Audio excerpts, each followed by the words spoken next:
Bom dia, povo de Deus! Então, minha gente, quinta-feira, dia 5 de dezembro, né? Estamos em dezembro. Vamos para a liturgia da palavra? Liturgia do dia, né? O evangelho explicado do dia. Vamos para o evangelho explicado do dia, lembrando que aqui é um canal de estudar, então você não vai ouvir uma homilia de 5 minutos, de 8 minutos, né? Nosso querido Papa falou, né, que a homilia deve só lembrar da nossa ligação com Cristo e não deve ser estendida. Me fez eu analisar, me fez eu pensar, né, nas homilias do Santo Padre Pio, né, nas missas dele que duravam cerca de 3 horas, né? O que será que Padre Pio falaria do nosso Santo Papa? Mas tudo muda, né, minha gente? Realmente não importa você falar 3 horas se você não consegue transmitir a mensagem, né, de Jesus Cristo, que Jesus Cristo deixou. Mas se em 8 minutos você consegue fazer isso, você é um abençoado mesmo. Então eu creio que ele não tenha dito ao pé da letra não, mas eu acredito que ele tenha, pelo menos, eu acho que tenha se expressado mal, minha gente, mas que ele tenha dito que pelo menos em 8 minutos, né, de uma homilia um pouco maior, ele consiga transmitir a mensagem de Jesus Cristo, né. Então, minha gente, eu pelo menos em nenhum momento aqui dos sermões, né, sermão de Jesus Cristo, né, minha gente, que acho que eu nunca foi 8 minutos, né. Os milagres, sim, né? Que o milagre é diferente. Mas você fazer uma pessoa refletir precisa de um tempo de reflexão. Precisa principalmente, minha gente, de testemunho é a melhor coisa que existe, né? E o evangelho é isso, é testemunho puro. Vamos lá então para a primeira leitura. Minha gente, uma coisa eu vou dizer para vocês. Eu me considero católica pela religião, obviamente, que estou seguindo. Acredito que tenha sido a religião que mais chega próximo do que Jesus ensinou, né? Sobre o sacrifício, a missa, sobre toda essa questão do corpo, do sangue, do cálice, dos ritos, né? Jesus Cristo, ele conseguiu colocar numa missa o evangelho, né? Que era o evangelho era nas assembleias, que era falado, né, dos profetas.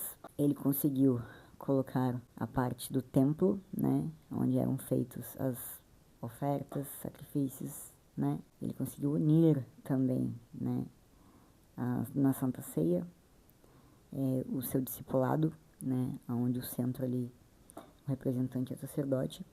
Jesus Cristo conseguiu unir muitas rituais que eram separados em um só, que é a missa, né?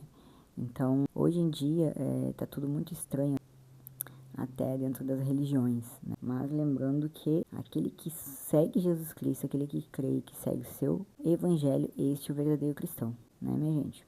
Então, vamos lá. Se você for de outra religião e seguir Jesus Cristo, confiar em Jesus Cristo, seguir o que ele segue, como caráter, com princípios, com palavra, com crença, né? Com justiça, humanidade, empatia, com as características, né? E principalmente crer que Jesus veio para principalmente salvar a humanidade. Essa coisa, acho que o principal uma das coisas principais são essas, né? Ter uma conduta ilibada, ética, moral, né? E principalmente Jesus como seu Salvador, Redentor, Deus e um Deus justo, nunca esqueçam disso, né? Não é a sua religião que vai te salvar, mas a sua fé e a sua obediência, a sua submissão, seu esforço para manter o que Deus te promete, para manter a sua promessa com Deus, né, minha gente? Para poder você conseguir alcançar o reino dos céus, né? Assim como santos. Quem não concorda comigo, tem problema não. Cada um tem um pensamento, né? Naquele dia cantarão este canto em Judá. Uma cidade fortificada é a nossa segurança. O Senhor cercou-a de muros e antemuro. Abre as suas portas para que entre um povo justo, cumpridor da palavra. Escutem bem, Isaías já dizia isso. Um povo justo, cumpridor da palavra, firme em seu propósito, e tu lhe conservarás a paz, porque confia em ti. Esperai no Senhor por todos os tempos. O Senhor é a rocha eterna. Ele derrubou os que habitam no alto. Há de humilhar a cidade orgulhosa deitando-a por terra até fazê-la beijar o chão. Hão de pisá-la os pés dos pobres, as passadas dos humildes.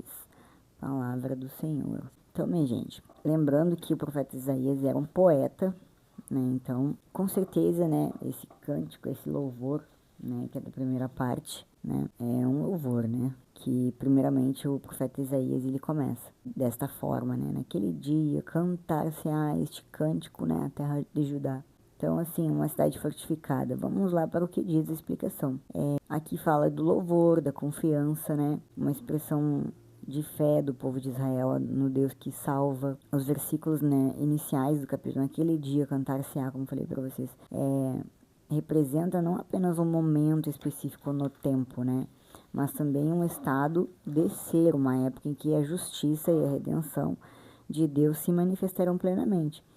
É um dia de celebração, um dia de cântico. Você imagine só. Vamos continuar que depois a gente comenta alguma coisa. O cântico começa com a afirmação: temos uma cidade forte. Põe para a salvação muros e antemuros. A cidade aqui simboliza a proteção e a segurança que Deus providencia para o seu povo. Os muros, os antemuros, representam a proteção divina que envolve os crentes.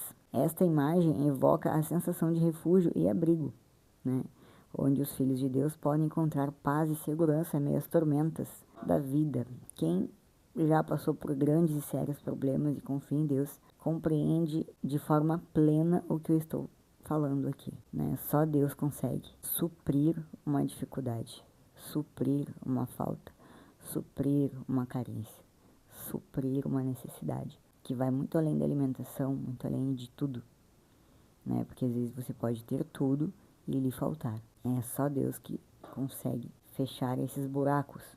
O versículo 3 destaca a confiança, né, daqueles que creem em Deus. Tu conservarás a paz, né?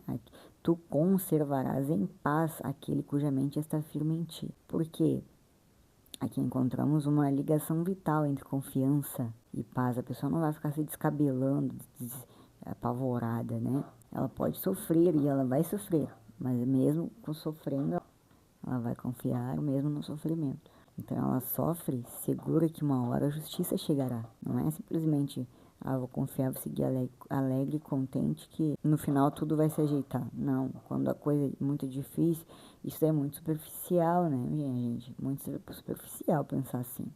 Porque às vezes o problema muito difícil que você está passando, não tem como fugir do sentimento.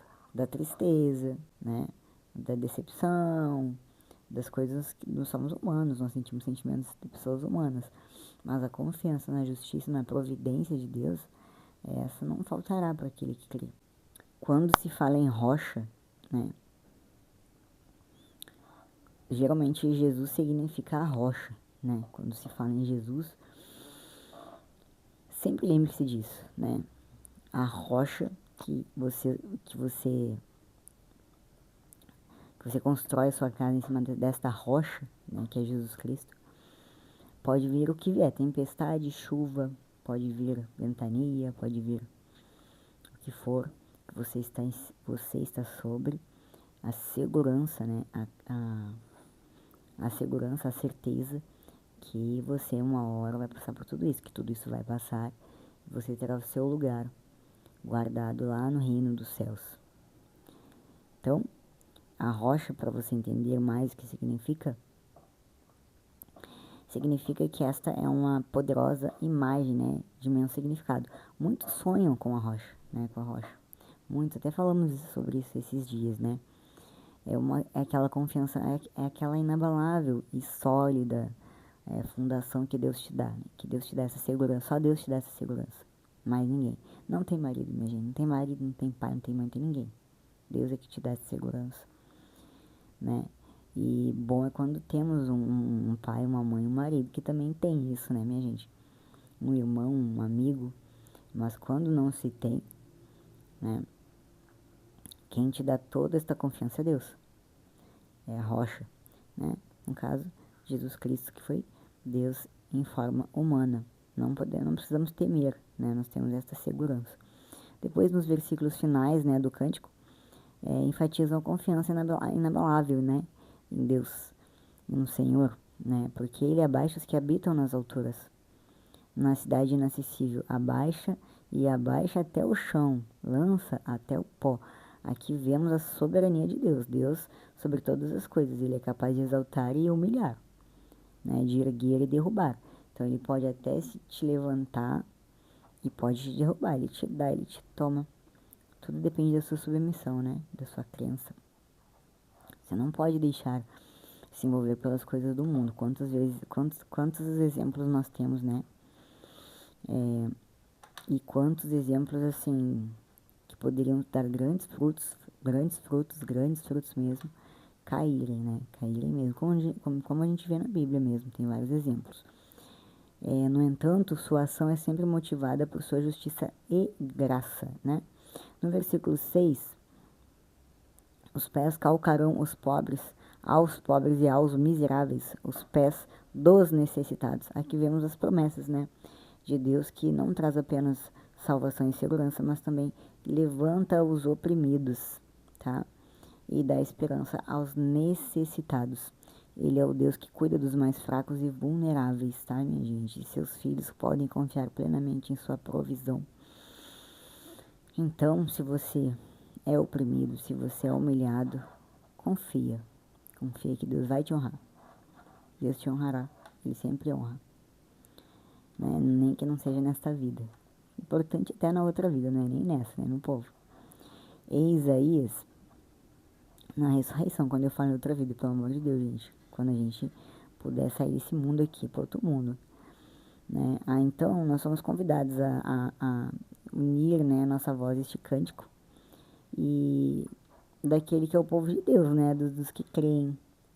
Então, o conforto, o encorajamento e a confiança inabalável é tudo que este cântico ele expressa, né? E esta promessa, né? Que mesmo diante de todas as dificuldades, as adversidades, temos um Deus que cumpre promessas, que nós podemos confiar, né? E ter paz e proteção. Lembre-se disso. É uma declaração de fé na rocha eterna, que é o nosso Senhor, aquele que abaixa os orgulhosos e exalta os humildes e nos dá razões para cantar e louvá-lo em todos os momentos. Evangelho. Pegou já sua Bíblia? Lá em Mateus, capítulo 7, versículo 21, depois do versículo 24 ao 27. Proclamação do Evangelho de Jesus Cristo segundo Mateus. Naquele tempo, disse Jesus aos seus discípulos: nem todo aquele que diz, Senhor, Senhor, entrará no reino dos céus, mas o que põe em prática a vontade de meu Pai que está nos céus. Portanto, quem ouve estas minhas palavras e as põe em prática é como um homem prudente, que construiu sua casa sobre a rocha. Caiu a chuva, vieram as enchentes, os ventos deram contra a casa, mas a casa não caiu, porque estava construída sobre a rocha. Por outro lado, quem ouve estas minhas palavras e não as põe em prática é como um homem sem juízo, que construiu sua casa sobre a areia. Caiu a chuva, vieram as enchentes, os ventos sopraram e deram contra a casa, e a casa caiu e sua ruína foi completa. Então, minha gente, ó, lá nas pistas para reflexão da liturgia diz o seguinte, que a leitura retrata a vitória dos exilados, dos pobres e fracos. A esperança do povo está em Deus, só Ele é grande. A Babilônia arrasada representa a destruição dos poderes que humilham os pequenos. Jesus ensina aos discípulos a autenticidade de seu seguimento. Além de dizer Senhor, Senhor, é necessário viver a palavra. Jesus é a rocha na qual se fundamenta o sentido de nossa vida e na eternidade. Nas pistas da reflexão deste evangelho, minha gente, nem tem o que discutir. Está bem claro já, né? que não adianta você orar, pedir, clamar, se você não segue, né, aquilo que diz ali na Bíblia, né. Até tem outras partes da Bíblia que eu não vou citar, lógico, aqui, porque senão vai ficar enorme e o vídeo, mas tem várias partes que te ensinam que a sua oração, quando ela não é específica ou quando ela não é feita de forma correta, ela não é ouvida. Ou quando você não é merecedor, principalmente, né? Então, assim, no caso do merecedor, mas todos são merecedores. Não, nem todos são merecedores. Nem todos são merecedores. Assim, eu acho que pra se pensar, pra refletir, hoje, a gente tem que refletir o seguinte: essa casa que Jesus falou, você acha que é o que, minha gente? É sua família? É você? É seu filho? É seu esposo? É sua mãe? Né? É a sua vida. É a sua vida que você tem que construir ela em cima de uma rocha. Não é nada além da sua vida. Os alicerces que você constrói a sua vida, né? É baseado no quê? É baseado em coisas que são realmente verdadeiras, em coisas que realmente são valiosas, né? São coisas que são relacionadas ao seu caráter, à sua ética, seu comportamento em relação aos seus irmãos, à sua vida, né? Esses ensinamentos que Jesus ensina, que Jesus fala, que Jesus falou, e através dos apóstolos ficou, né? Dos discípulos, aliás. Todos os ensinamentos dele, né? Ser uma pessoa, com as características, né? De Jesus Cristo. Ser uma pessoa correta, uma pessoa que se arrepende das coisas que faz, porque o ser humano está fadado ao erro, né? Então ele sempre vai errar de algum jeito ou de outro, mas existem níveis, né, minha gente, de erro. Tem coisas que a gente não vai errar mais. Tem pessoas que erram uma vez e nunca mais erram porque são prudentes, né? Elas ficam vigilantes para nunca mais desagradar, né, a Deus e a Jesus Cristo. Lógico que os dois textos aqui têm muito a ver um com o outro, né? Porque um fala, né, os dois falam do povo de Deus, né?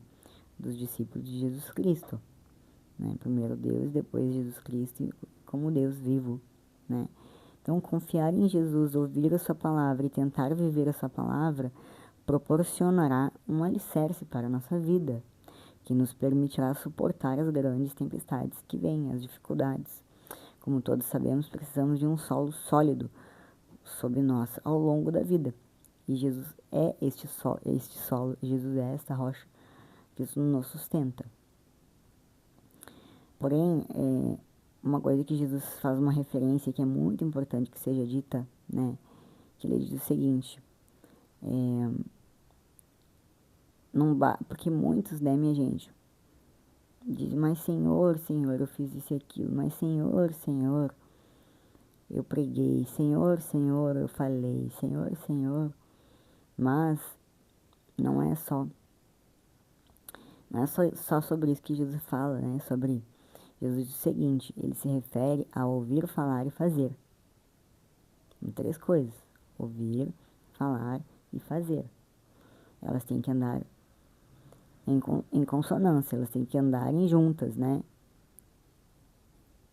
Então, minha gente, elas têm que andarem juntas, não esqueçam. Não é só ouvir, né? Não é só falar, mas se esforçar para fazer. Eu acho o seguinte, Deus, ele te dá tudo, te dá novas oportunidades, mas você precisa fazer o esforço. Pro meu filho, eu falo isso, né? Ele ficou em uma matéria para fazer uma prova, né?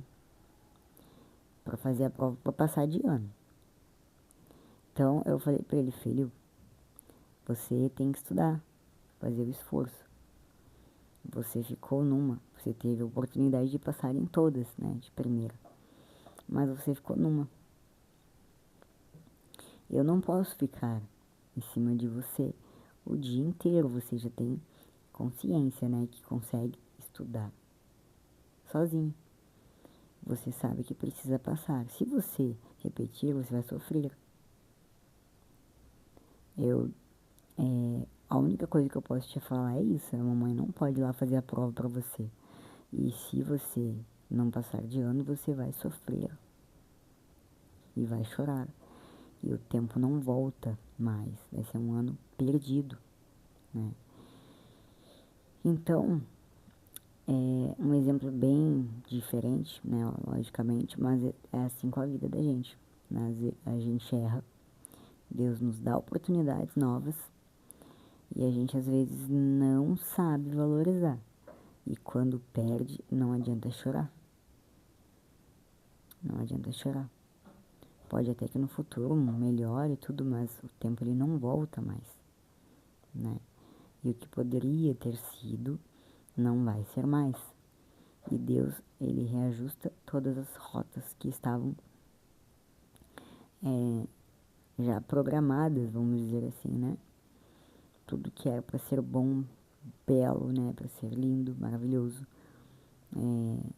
por causa de não seguir os conselhos de Jesus, por conta de não obedecer, pelo orgulho, pelo egoísmo, vaidade, né? Coisas do mundo, se coloca tudo a perder. Então, Jesus menciona aqueles que ouvir a estas minhas palavras, né? Aqueles que ouvirem as minhas palavras, para aqueles que digamos em voz alta, Senhor, Senhor, e para aqueles que ato em suas palavras, quando se trata de nossa fé. Ouvir e falar são importantes, mas Jesus declara que ouvir e falar por si só, sem agir, tem pouco ou nenhum valor. O advento é uma época em que somos chamados de maneira especial a viver todos os três, ouvir, falar e agir, né? O advento. Então, minha gente, nós já falamos do advento, não precisa retornar. Mas hoje esse é o recado do dia, tá bom, minha gente? Até amanhã, com a graça de Deus. Fiquem em paz.